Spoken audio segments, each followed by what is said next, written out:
കോൺഗ്രസിന്റെ നേതാവും അന്തരിച്ച ജി കാർത്തികേയന്റെ മകനുമായ KS ശബരിനാഥൻ ഇന്നിപ്പോൾ തിരുവനന്തപുരം കോർപ്പറേഷനിൽ ഉണ്ടായ ചില അനിഷ്ട സംഭവങ്ങൾ, തീർച്ചയായിട്ടും അത്തരം അനിഷ്ട സംഭവങ്ങൾ അപലപിക്കപ്പെടണം. അത്തരം സംഘർഷങ്ങളോ സംഘടനകളോ വനിതകളെ ഉപദ്രവിക്കലോ ഒന്നും ഒരു പൊതുസഭയ്ക്കും ചേർന്നതല്ല. പ്രത്യേകിച്ചും ഒരു നിയമനിർമ്മാണ സഭയാകുമ്പോൾ ഒട്ടും ചേർന്നതല്ല. ഇതിനു മുൻപ് ബജറ്റ് അവതരണ കാലത്ത് വി ശിവൻകുട്ടിയുടെ നൃത്യങ്ങളൊക്കെ നമ്മൾ കണ്ടതാണ്. അത് നിയമസഭയിലായിരുന്നു. ഇതിപ്പോൾ ഈ കോർപ്പറേഷനിൽ വളരെ മോശം സംഭവങ്ങൾ തന്നെയാണ് നടന്നത്. ശക്തമായി തന്നെ ആ ഒരു സംഭവത്തെ അപലപിക്കുന്നു. കൗൺസിൽ അംഗങ്ങൾ ഏത് രാഷ്ട്രീയ പാർട്ടിയിൽ പെട്ടയാളായാലും തീർച്ചയായിട്ടും അത് നടക്കാൻ പാടുള്ളതല്ല. സംയമനം പാലിക്കണമായിരുന്നു. കാരണം തെരഞ്ഞെടുക്കപ്പെട്ട ജനപ്രതിനിധികളാണ്. ഈ വാഴോട്ടുകുണം കൗൺസിലർ സുഗതനെ ഒരു കാരണവശാലും പുറത്തിറക്കില്ല, അല്ലെങ്കിൽ സുഗതനെ ഒരിക്കലും അംഗീകരിക്കില്ല എന്ന് ഉറക്കെ പ്രഖ്യാപിച്ചുകൊണ്ട് മേയർക്കെതിരെയും BJP അംഗങ്ങൾക്കെതിരെയും ഒക്കെ ശബരിനാഥൻ വലിയ പോർവിളി നടത്തി. ശബരിനാഥന്റെ അത്തരമൊരു മുഖം നമ്മളാരും കണ്ടിട്ടില്ല.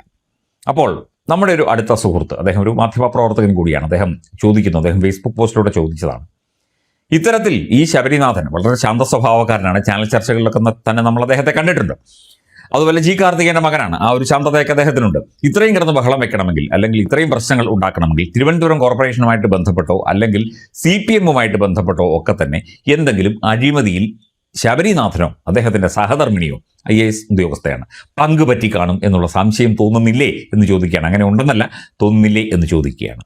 ഇപ്പോൾ തിരുവനന്തപുരം കോർപ്പറേഷനിൽ ഇവർക്കാകെ 20 അംഗങ്ങളാണ് ഉള്ളത്. 34 അംഗങ്ങൾ വേണം അവിശ്വാസം കൊണ്ടുവരാൻ. എന്നാലും നോട്ടീസ് കൊടുക്കും എന്നാണ് പറയുന്നത്.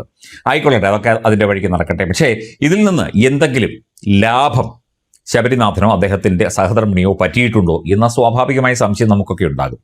അല്ലെങ്കിൽ ഇത്രയും കിടന്ന് ബഹളം വെക്കേണ്ട കാര്യമില്ല. കഴിഞ്ഞ ദിവസം വരെ CPM-ഉമായിട്ടും അല്ലെങ്കിൽ വി ജോയിയുടെ ചെവിയിൽ അത് പറയുന്നു ഇത് പറയുന്നു വലിയ സ്വരച്ചേർച്ചയായിരുന്നു. ഇപ്പം സ്വരച്ചേർച്ച കുറഞ്ഞിട്ടുണ്ട്. പക്ഷേ ആ ബഹളം കൂട്ടലും അട്ടഹാസവും അറ്റൻഡൻസ് ബുക്ക് തട്ടിപ്പറിച്ചു, ആയിക്കോട്ടെ, നിയമപരമായി അതിനെയൊക്കെ നേരിടാമല്ലോ. ഒരു കയ്യാങ്കളിയുടെ ഭാഗത്തേക്കോ അല്ലെങ്കിൽ ഒരു പ്രശ്നമുണ്ടാക്കി അത് ഒരു വലിയ ഒരു പാൻഡമോണിയം ഒരു സഭയെ സംഘർഷഭരിതമാക്കേണ്ട കാര്യമില്ലല്ലോ. ജനപ്രതിനിധികളല്ലേ എല്ലാവരും, തിരഞ്ഞെടുക്കപ്പെട്ടവരാണ് എല്ലാവരും, ജനങ്ങൾ വോട്ട് ചെയ്തവരാണ്. അതിന് ഇങ്ങനെ കിടന്ന് ബഹളം വെച്ച് പ്രശ്നങ്ങൾ ഉണ്ടാക്കേണ്ട കാര്യമില്ല. മേയറാക്കാം എന്നാരെങ്കിലും പറഞ്ഞു കാണുമായിരിക്കും.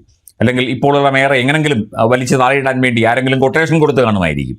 എന്തൊക്കെയായാലും ശരി, അതൊരു പ്രശ്നമാക്കി മാറ്റി ഒരു വലിയ സംഘർഷ ഭൂമികയാക്കി ഈ ഒരു കോർപ്പറേഷൻ ആ ഒരു സഭയെ മാറ്റേണ്ട കാര്യമില്ലായിരുന്നു. അങ്ങനെയൊക്കെ ചിന്തിക്കുമ്പോഴാണ്, ഈ ശരീരഭാഷ ശ്രദ്ധിച്ചപ്പോഴാണ് മനസ്സിലായത്, ഇതിൽ നിന്നൊക്കെ തന്നെ എന്തെങ്കിലും ലാഭം, എന്തെങ്കിലും ഒരു നേട്ടം ഇയാളോ ഇയാളുടെ കൂടെയുള്ള ആരെങ്കിലുമൊക്കെ ഉണ്ടാക്കിയിട്ടുണ്ടോ. കാരണം CPM-ഉം കോൺഗ്രസും പല കാര്യങ്ങളിൽ അഡ്ജസ്റ്റ്മെൻറ്റ് ഉണ്ട്. ഇതിനു മുൻപ് കോർപ്പറേഷൻ ഭരണം ഉണ്ടായിരുന്നപ്പോഴും ഒക്കെ തന്നെ കോൺഗ്രസ് നേതാക്കളും CPM-കാരും പ്രത്യേകിച്ചും തിരുവനന്തപുരത്തുള്ള നേതാക്കളൊക്കെ തന്നെ വലിയ അഡ്ജസ്റ്റ്മെൻറ്റ് അങ്ങോട്ടും ഇങ്ങോട്ടും നടത്തിയിട്ടുണ്ട് എന്ന് വ്യക്തമായ കാര്യമാണ്. ഇപ്പോൾ അഴിമതി കാര്യങ്ങളൊക്കെ തന്നെ വലിച്ചു പുറത്തിടും എന്ന് മേയർ VV രാജേഷ് പറഞ്ഞതോടെ ഇങ്ങേരുടെ പേരും പുറത്തു വരുമോ എന്നുള്ള ഒരു ഉൾഭയം കൊണ്ടാണോ ഈ കാട്ടായങ്ങളൊക്കെ കാണിക്കുന്നത് എന്ന സംശയം പൊതുവെ ഇത് കാണുന്ന ആർക്കും ഉണ്ടാകും.